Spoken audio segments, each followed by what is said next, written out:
Some final thoughts on Mass Effect 2 purely as a work of fiction.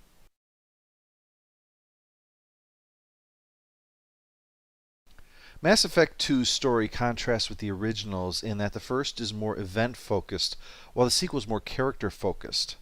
By that I don't mean that the characters were unimportant in the original, but rather that it was less about them specifically. Your characters are pros here to do a job and save the galaxy. It's their first priority. Their personal lives are issues to be discussed on the ship when there's downtime, not something that should be allowed to interfere in what they're doing out here. In Mass Effect 2, much less of the story is about the events. The collectors are operating in hiding, the base isolated, their targets unknown. Despite being an enemy you talk about constantly, you rarely face them. Instead, your focus is on your team. Their obstacles and concerns draw your attention. Shepard doesn't go to check out the Hugo Gernsback out of altruism. She goes because her team needs answers. That's what makes a suicide mission difficult, because people you have spent dozens of hours getting to know and help are dying. And the part of it that is unique in interactive science fiction piece like this, rather than a passive one such as television, films, or books, is the extra twist of the knife. People you care about are dying, and it's because you made mistakes. This is perhaps the greatest advantage of interactive media as a storytelling technique. While great authors and directors can make you feel part of a story, connected to the people, sharing in their successes and failures, and I certainly don't want to imply otherwise, but it should be noted that great game creators can take it even further by putting you in those situations. I don't mean something as obvious as being a World War II soldier. I'm talking about the ability to instill an emotion that, rather than being felt by proxy, is one felt directly. For instance, in Dragon Age Origins Awakening and Fable 3, you become a ruler. But rather than that being the end, or backstory, or just a mechanic to allow things to happen, you actually have some opportunities to rule. People come to your court for you to make decrees and pass judgments. Having to make decisions unlike any you've ever had to make before, and knowing that there will be consequences for each one. It's the greatest proof anyone needs that video games are art. When done well, they can move you emotionally and make you reconsider previous ideas about yourself. Mass Effect and Mass Effect 2 exemplify this kind of storytelling. Part of this can be shown by the number of people who feel FemShep is not their Shepard, or vice versa. Mass Effect effectively creates a bond with the character through the passive element of character as with traditional media, and active ones by having you guide his/her decisions. One of the differences between Mass Effect and Mass Effect 2 was the game ended in Mass Effect, so to play DLC you had to re-import your Shepard and play all over again. And so when Mass Effect 2 was coming, I realized that to import that character into the game that I'd been playing with the DLC, I would have to finish the game again. And so that prompted a weekend marathon to try to get it done. My wife was kind enough to pick up ME2 while I was finishing, and when she dropped it on the table, I was completing my climb up the Citadel Tower at the end of the game. I went straight from the end of the first game to importing her into the second. I watched someone I'd just spent 3 days trying to save die, and when the game called up the image of her face and stats as she was being rebuilt, I couldn't touch them. I had lamented letting my kids help design her face way back when I first started because she wound up looking kind of like Harley Quinn. But after all she and I had been through, there was something there that said changing her just wouldn't be right. Mass Effect 2 built on those character strengths. In ME1, you got to know the 3 potential romantic options well, and you got to glean insight into the personal goals of the other 3 until you learned what you could do to help further them. The loyalty missions turned those ideas into a substantial part of the game. You saw them in different lights than the norm. Zaid is always a professional, until you see just what happens when things turn personal. Jack shows no fear until confronted with the place she came from. Garrus is a level-headed, mildly light-hearted comrade, until the subject of his betrayer comes up and it all vanishes. You get to know them very, very personally, and then you deliberately bring them to a place where they might die. And after the first one does, you realize that it was because of what you did, and that this isn't over. And the Normandy crew, your assistant, those engineers, the mess sergeant, you spend time getting to know them, why they're here, how much they believe in what you're doing.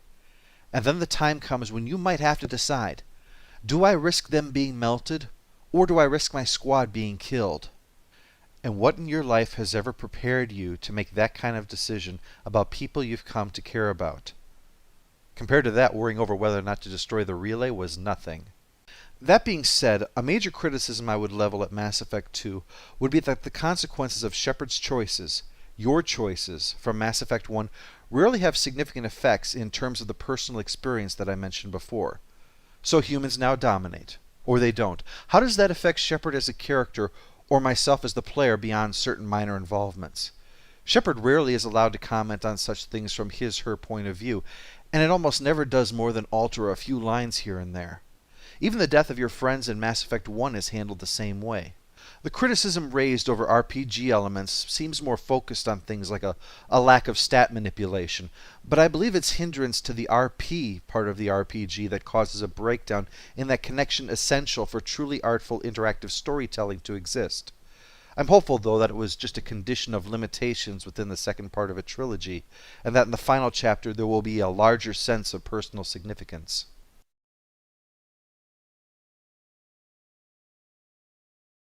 As with The Empire Strikes Back and last week's The Two Towers, the middle chapter is dark. The optimism from the end of Mass Effect, as Shepard stood victorious over Sovereign and Saren, was now gone as he/she was torn down. Shepard had the Reapers' undivided attention, and their minions, hunted down and killed him/her in minutes. And you realize that just because the Reapers are sleeping doesn't mean the galaxy is safe. You realize they're already ahead of humanity, and that all the odds are on their side. And Shepard has been left unwittingly abandoned. Friends gone, crew gone, ship destroyed, alliance given up, council unconcerned. All he/she has on their side is a former enemy. Even the apartment I spent all that time killing holograms to get is gone. The hero has been wounded and must struggle to return and find a means, even when all else has been lost, to stop them. And even with victory against impossible odds, the haunting realization is that all you've defeated are the Reaper's minions. If it took this much to stop their pawns, how can Shepard hope to stop their masters? And that was why there was no choice in destroying the relay. If we can barely do that and come out alive, what hope do we have other than buying time and hoping a solution presents itself? Darkness isn't limited just to Shepard's story. It's present in numerous elements throughout, due in no small part to the setting. Most of the game takes place in the Terminus systems, where the law and order of Citadel space is replaced with local despots, merc groups holding control through force of arms, the rich and powerful doing as they will and letting contracts shield them, or just total lawlessness. Then the Citadel appears with two unpleasant scenarios depending on your choices. You let the Council live, and they still treat Shepard like crap, with that Turian, despite you saving his life, calling you insane for believing in an enemy that she stopped from killing him. If you let the Council die, the place feels like a police state, with troubling remarks about your comments being forwarded to CSEC and that they might arrest you over them. The only Spectre Shepard encounters is nothing more than a hired goon for someone wealthy and powerful. Despite Tali's help in saving them, the Citadel still shows open anti-Quarian attitudes, and the migrant fleet itself shows its leadership fracturing over their future. Tuchanka, the Krogan homeworld, shows a different side of it. The reason for the high Krogan birth rate is that their homeworld is so brutal that only with high numbers of offspring could the species survive, with so many members dying young in a harsh world. From that came the belief that it was the strongest, smartest, most cunning Krogan that had lived, and that forcing this conflict makes the Krogan stronger as a species. They consumed their own world in nuclear war and rebuilt it to do it all over again. In some ways they mirror the threat of the Reapers, a repeated cycle of death leading to the rising of those to take the place of the fallen. Darkness in the second chapter is to serve as a reminder of just how great the stakes are. When the hero overcomes in the first chapter, it can give the impression of being invulnerable, or that the enemy isn't as great a threat as we feared. But an atmosphere of darkness can show it's not true, that a victory is just a victory, not a promise of inevitable success, and shows that while the specific enemy is a threat, that there are other non-aligned forces at work that threaten to destroy in entirely different ways, the short-sighted or self-centered who unwittingly hamper the hero, and maybe even make him/her question whether or not it's a galaxy worth saving. It serves to tear the hero down and then build them back up again with a full appreciation of the nature of the conflict and the stakes involved.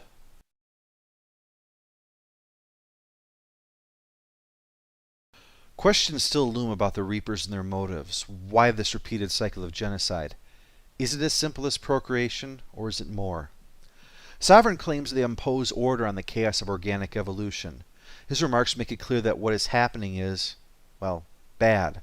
describing their arrival as our doom, responding to Shepard's retorts with, "Your words are as empty as your future." Harbinger's comments include, "Your world shall be our laboratories," and numerous references to the usefulness or uselessness of Shepard's companions. And perhaps his most telling remark, "That which you know as Reapers are your salvation through destruction." The Protheans and an unknown race have both been transformed by the Reapers into slave races, the Collectors and Keepers respectively. Here are some questions. If the Reapers can simply come, as they seem to do from the end of the game and the events of Arrival, why would Sovereign go to such trouble? It spent centuries working up to these events. If it only takes months or years for the Reapers to just fly over, why bother? Also, if they're coming, why have the Collectors already begun work on this human Reaper they're building with a few piddly colonists, rather than waiting for the arrival of the Reapers and the whole planet Earth? After all, if they regularly do this, they surely do it en masse. Because this ties into another question. If all that is needed is genetic code in order to create these Reapers, then cloning humans specifically for the Reaper construction would simplify matters greatly. But the frequent references in the game is to humanity's wide genetic variance, not to mention that the plague on Omega was attempting to force such mutations on other species, suggesting that diversity serves their purposes better. Which again suggests the Reapers waiting to just show up and take all of Earth at once. There's going to be greater diversity on Earth than in a collection of colonies. And finally, Harbinger's message to the Collector General was, "We will find another way." If they're already coming, then find another way to do what? If I might speculate, and some of what I'm about to say may contradict what I said about why Shepard had to blow the relay, I would rather she not gamble the galaxy on my guesses. Perhaps creating Reapers is not the reason for the cycle of galactic culling. It might be that with the loss of Sovereign, they were creating a new Reaper to replace it as their vanguard, because they still needed to shut down the mass relays or they risked being overwhelmed. As Vigil said, the cycle is a long, slow process. They could be vulnerable if the denizens of the galaxy can move about unhindered. So it could be that the creation of a Reaper isn't the purpose of the cycle, merely the best option to have an agent to try to repeat Sovereign's attack, but without failing. And there's one other puzzle piece still sitting there waiting to be put in place. What's happening with the sun on Haestrom, that planet that Tali was on when Shepard recruited her? The settlement by the Quarians there was founded 300 years ago specifically to study that star's bizarre behavior. Could that have been one of Sovereign's plots and part of the Reaper's new plans for conquest? We don't know, but hopefully we'll find the answer next year.